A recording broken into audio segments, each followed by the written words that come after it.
Hello and welcome to my channel. My name is Chantel and today we're going to be talking about the Moleskine watercolour sketchbook and why I don't like it. I've heard so many good reviews about Moleskine, mostly the drawing sketchbooks but also the watercolour sketchbook, so I was really excited to try it out and honestly I was disappointed. Let's look at the details. 200 GSM and £135, which is pretty reasonable for a watercolour sketchbook. It's kind of what you would expect. It's cold pressed and says it can be used on both sides. The big thing is that it's 25% cotton. Most watercolour sketchbooks are either 100% cotton or cellulose. Some are about 50% cotton, so 25 is quite rare, to be fair. I'm not gonna lie, I didn't measure it, so this is the pocket one, and when I bought it I thought it was going to be bigger. And then once it arrived, I was kind of like, what am I going to do with that? And I know that's my fault because I didn't measure it. So in the end, I used this for plein air and for testing just little ideas that I had that I didn't want to put on a full like A4 page. And I completed the whole sketchbook, so I did give it quite a thorough test. So here's the tea. The first layer of wet on wet works absolutely fine, just like you would expect. Lovely blooms, exactly as you would hope. So that's good. Then you try and add a second layer. Well, good luck, because it's hard.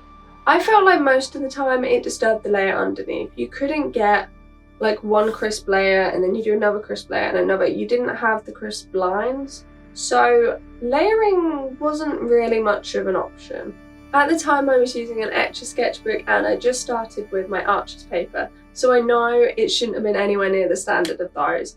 But I do think £13 for something so small, I was expecting it to be better. The paper feels really smooth, and I know I'm probably comparing it to 100% cotton, but the fact that it was 25% cotton, the paper kind of feels like plastic. And I know that's probably me coming from a 100% cotton perspective. It just doesn't feel like the paint is actually going to go deep into the paper and it's just going to sit on the surface. If you've gone from good quality watercolour paper, I probably wouldn't use the sketchbook because I do think it's definitely a downgrade. And I personally wouldn't buy it again. If you don't factor in that it's leather bound and has a pretty strap, you can compare it to other paper on the market. And compared to Winsor & Newton, it's worse. Compared to the Canson mixed media paper, it's worse and it's more expensive. So I just don't really understand how it's the price it is for what you get. You know, I feel like you're paying for it to be leather with a pretty strap, and it's a nice little pretty sketchbook and it's hardbound, but I feel like that's what you're paying for. You're not paying for the paper quality. If you are a beginner, pretty new to watercolour, this would probably be quite good for you, but I would recommend the Canson. If we compare some of the techniques that I've used in this sketchbook, it does work really well with salt. You can see it actually forms patterns, and in some sketchbooks you really don't get that. Another good point is that it does handle masking fluid well, the paper doesn't rip at all and it peels off nice and easy, which something like the Cardi sketchbook, it rips, you know?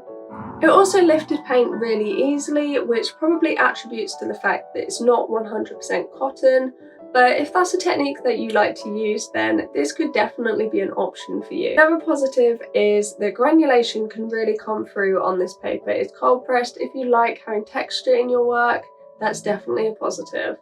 However, when using the dry brush effect, I did actually struggle to get any kind of definition. It just didn't seem to work, so it does seem like this paper works better for wet on wet techniques.